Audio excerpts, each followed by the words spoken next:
উন্নয়নের জন্য কাজ করতে পারি, সমর্থন করবেন, না হলে করবেন না। এনসিপি, বিএনপি, জামাত কামরা কামড়ি শুরু করি, তাহলে দিন শেষে লালমনিরহাটের গন্তব্য যেদিকে ছিল, লালমনিরহাট যেমন ভাঙাচুরা রাস্তা দিয়ে উন্নয়নের জোয়ারে ভেসে গেছে, লালমনিরহাটের যেমন স্থল বন্দর খালি নাম কাও আসতে, লালমনিরহাটে যেমন এক একটা হসপিটাল খালি নাম কাও আসতে, আগামীতে এই নাম কাও আসতেই সবকিছু থাকবে।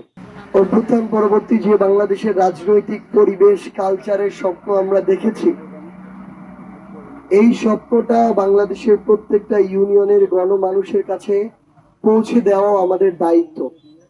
আমরা শুধু একটা রাজনৈতিক দলের প্রতিনিধি না, বরং আমরা এই অভ্যুত্থানের সামনে সারিতে থাকা খুনি হাসিনার দ্বারা ঘটানো সকল নৃশংসতার সাক্ষী, এক একজন সাক্ষ্য। আসলে সেই জায়গা থেকে আমরা বাংলাদেশের প্রত্যেকটি জেলা এবং উপজেলায় যাওয়া শুরু করেছি। আজকে সকালে পাটগ্রাম থেকে আমাদের লালমনিরহাটের এই যাত্রা শুরু হয়েছে, এরপর হাতীবান্ধা, কালীগঞ্জ, আদিতবাড়ি এবং সবশেষে এই সদর উপজেলায়। একটু আগে রাসেল বলছিল যে চারপাশ তো কালপ্রিট, দুর্নীতিবাজ, ঘুষখোর দিয়ে ভরা, সবাইকে আমাদের প্রতিহত করতে হবে।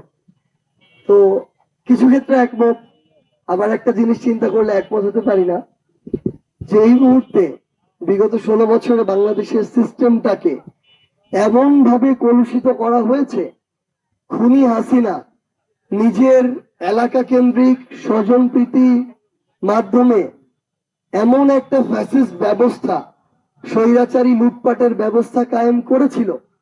আমরা যদি দুর্নীতিবাজ এবং তাদের সাঙ্গপাঙ্গদের প্রতিহত করা শুরু করি, বাংলাদেশের লোক খুঁজে পাওয়া যাবে না বেশি একটা। মানে এই সিস্টেমের সাথে প্রত্যক্ষ পরোক্ষ ভাবে অধিকাংশ মানুষই করাপ্টেড হয়ে গিয়েছে, আমাদের মনস্তত্ত্ব করাপ্টেড হয়ে গিয়েছে। আপনি এটা বলে অনেক সময় গালি দেন যে আপনার যে সদর হাসপাতাল নামে 250 শয্যা বিশিষ্ট, কিছু একটা হইলেই 2-4টা প্যারাসিটামল ধরায় দেয়, অথবা দেখার আগে বলে রেফার টু রংপুর। তো এই যে একটা সিস্টেম হয়েছে, এই সিস্টেমের সাথে অনেক মানুষ জড়িত এবং এই সিস্টেম দ্বারা অনেক মানুষ প্রভাবিত। অভ্যুত্থান পরবর্তী সময়ে আমরা যদি লালমনিরহাটে বসে এনসিপি, বিএনপি, জামাত কামরা কামড়ি শুরু করি, তাহলে দিন শেষে লালমনিরহাটের গন্তব্য যেদিকে ছিল, লালমনিরহাট যেমন ভাঙাচুরা রাস্তা দিয়ে উন্নয়নের জোয়ারে ভেসে গেছে, লালমনিরহাটের যেমন স্থল বন্দর খালি নাম কাও আসতে, লালমনিরহাটে যেমন এক একটা হসপিটাল খালি নাম কাও আসতে, আগামীতে এই নাম কাও আসতেই সবকিছু থাকবে। ওই জন্য দয়া করে এই যে দলীয় কামরা কামড়ি গুলা, খামচা খামচি গুলা, এগুলা বন্ধ করা লাগবে। আপনারা এখানকার এক একজন বিশাল বিশাল লিডার, বুই কি হনুরে, আবার একটু সামনের দিকে এগিয়ে যদি যান সেন্টারের দিকে, আপনাদেরকে কেউ চিনে না। আপনাদের চেয়ে বিশাল বড় দম্ভ নিয়ে এক একজন আওয়ামী লীগের লিডার মানে এমন চিল্লাইতো যে বড়া ফেটে যাচ্ছে, কিন্তু এখন এক একজন লুকানোর গর্ত খুঁজে বেড়াচ্ছে। তো এই জন্য আসলে পৃথিবীতে আপনাদের চেয়ে বড় বড় হাসিনা এসেছিল, হাসিনার চেয়ে বড় বড় ফেরাউন নমরুদ এসেছিল, কিন্তু এই অন্যায়, অপকর্ম, দুর্নীতি, চাঁদাবাজি, সিন্ডিকেট, ক্ষমতার এবং অপব্যবহার, লুটপাট, এরকম যতই অপকর্ম করে যান, আপনাদের পতন আবশ্যক। প্রত্যেককেই নিজের বিবেক বোধটুকু ঠিক রেখে আগামীর বাংলাদেশে নিজের দায়িত্বটুকু পালন করে নিজের কাজটা করতে হবে। আমরা এখানে আজকে একজনও রাজনৈতিক কোনো কাজ করতে আসি নাই, প্রোগ্রামও করতে আসি নাই।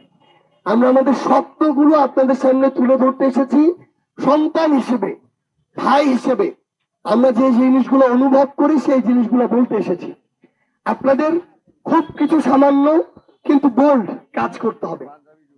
খারাপ মানুষগুলোকে খারাপ বলতে হবে, এই সৎ সাহস আপনাদের থাকতে হবে। যদি এই সৎ সাহস না থাকে, তাহলে খারাপ মানুষদের সংখ্যা দিনে দিনে বৃদ্ধি পাবে, এবং এটার জন্য আপনারাও দায়ী, কারণ আপনারা খারাপটাকে খারাপ বলার মতো সাহসটা দেখাতে পারেন নাই। ভালো মানুষটাকে ভালো বলে সামনে এগিয়ে দিতে হবে, সমর্থন করতে হবে। যদি এটা না করতে পারেন, সেই ভালো মানুষটা খারাপ মানুষটাকে বিট করে কখনো সামনে আসতে পারবে না, এবং ওই ভালো মানুষটা সামনে না আসতে পারার জন্য আপনিও দায়ী, কারণ আপনি তাকে সমর্থন করতে পারেন নাই।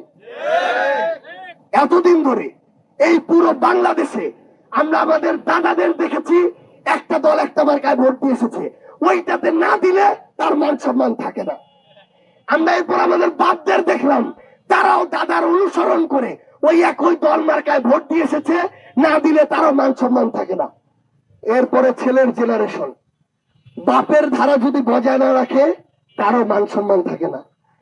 এই মান সম্মান নিয়ে টানাটানি করতে করতে এই দেশের অস্তিত্বের টানাটানি শুরু হয়েছে। আমরা আপনাদেরকে অনুরোধ করি, আপনার দাদা যদি যে কোনো ধরনের খারাপ কাজের সাথে জড়িত থাকে, আপনি তো সেটাতে থাকতে চাইবেন না, কিংবা তার যদি কোনো অপরাধ থাকে আপনি কি সেটা শাস্তি নিতে চাইবেন? চাইবেন না। যদি জনগণের জন্য কাজ করতে পারি সমর্থন করবেন, না হলে করবেন না, সোজা সাপটা আলাপ। ভোট ভিক্ষার রাজনীতি বাংলাদেশে আর প্রাসঙ্গিক নয়। কাজের মাধ্যমে রাজনীতিকে প্রাসঙ্গিক করতে হবে। আর একটা জিনিস স্পষ্ট যেন অবস্থান থাকে আমার আপনাদের সবার, সেটা হচ্ছে অভ্যুত্থানে আমরা যে ফ্যাসিস্ট বিরোধী লড়াই লড়েছিলাম, আমরা যারা একসাথে লড়েছি আমরা যেন ঐক্যবদ্ধ থাকি। আর আওয়ামী লীগ এবং আওয়ামী লীগের যারা দোসর, জাতীয় পার্টির মতো সবচেয়ে বড় সুবিধাবাজ ভণ্ড যে দোসররা, এদেরকে একসাথে প্রতিহত করতে হবে। এই জাতীয় পার্টি বিরোধী দলের থেকে সকল প্রকার সুযোগ সুবিধা নিয়েছে এবং আওয়ামী লীগকে সরকারি দলের বৈধতা দিয়েছে। এবং জাতীয় পার্টির সবচেয়ে বড় ভণ্ডদের মধ্যে একজন হচ্ছে জিএম কাদের। এই জিএম কাদের ইলেকশনের 15-20 দিন আগে ইন্ডিয়া যেত, ক্ষমতার নেগোসিয়েশন করত, অর্থের নেগোসিয়েশন করত, বাংলাদেশে এসে বিড়ালের মতো চুপ হয়ে যেত, ইলেকশন হতো, দামি ইলেকশনে জাতীয় পার্টি বিরোধী দল হতো, আওয়ামী লীগকে তারা সরকারি দলের সমর্থন দিত। এই জিএম কাদেররা এখনো কিভাবে প্রকাশ্যে ঘুরে? এই জাতীয় পার্টির এই যে দামি আওয়ামী লীগ যারা, তারা এখনো কিভাবে বাইরে অন্তর্বর্তীকালীন সরকারকে নিয়ে প্রশ্ন করে? এই দামি আওয়ামী লীগরা কিভাবে এখন মানুষের ভিতরে ঢুকে আবার চক্রান্ত করার চেষ্টা করে? এরা আবার আওয়ামী লীগ, যুবলীগ, ছাত্রলীগের সন্ত্রাসীদের পিছনে নিয়ে আবার সামনে আগানোর চেষ্টা করছে। আমরা স্পষ্ট করে বলি, ফ্যাসিস্ট বিরোধী যে ঐক্যবদ্ধ শক্তি, আমরা যারা একসাথে 24-এ লড়াই করেছি, যে কোনো মুহূর্তে যে কোনো সিচুয়েশনে এইরকম দালালদের, স্বীকৃত দালালদেরকে আমরা একসাথে মিলে আমাদের জায়গায় তাদের মুখোমুখি দাঁড়িয়ে যে কোনো ব্যবস্থা নিতে প্রস্তুত থাকবো।